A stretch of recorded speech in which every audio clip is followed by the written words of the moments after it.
Esame Molėtų rajone, Alantos miestelyje, seniau čia buvo ir Alantos valsčius.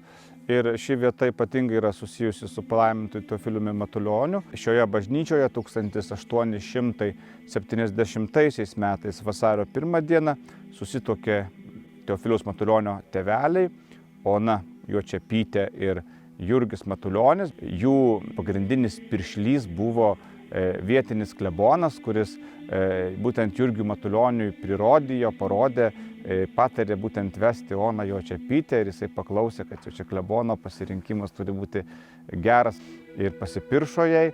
1870 metais vasario 1 dieną jie susituokė. Čia 1873 metais Liepos 1 dieną prasidėjo Teofiliaus Matulionio krikščioniškasis gyvenimo kelias. Jisai buvo šioje bažnyčioje pakrikštytas. 1877 metais čia buvo palydėta į amžinybę palaimintojo Teofiliaus Matulionio mama, kuri iškeliavo gimdydama 4 vaikelį ir paliko 3 vaikus našlaičiais. Čia bažnyčioje senų vertybių, kurios siektų palaimintojo Teofiliaus Matulionio laikus, mažai belikę. Svarbiausias dalykas tai yra krikšto metrika ir taip pat tėvų santuokos metrika. Sovietiniais laikais, kada apie palaimintąjį Teofilių Matulionį buvo mažai kalbama, Alantos bažnyčioje buvo pagamintas bareljefas.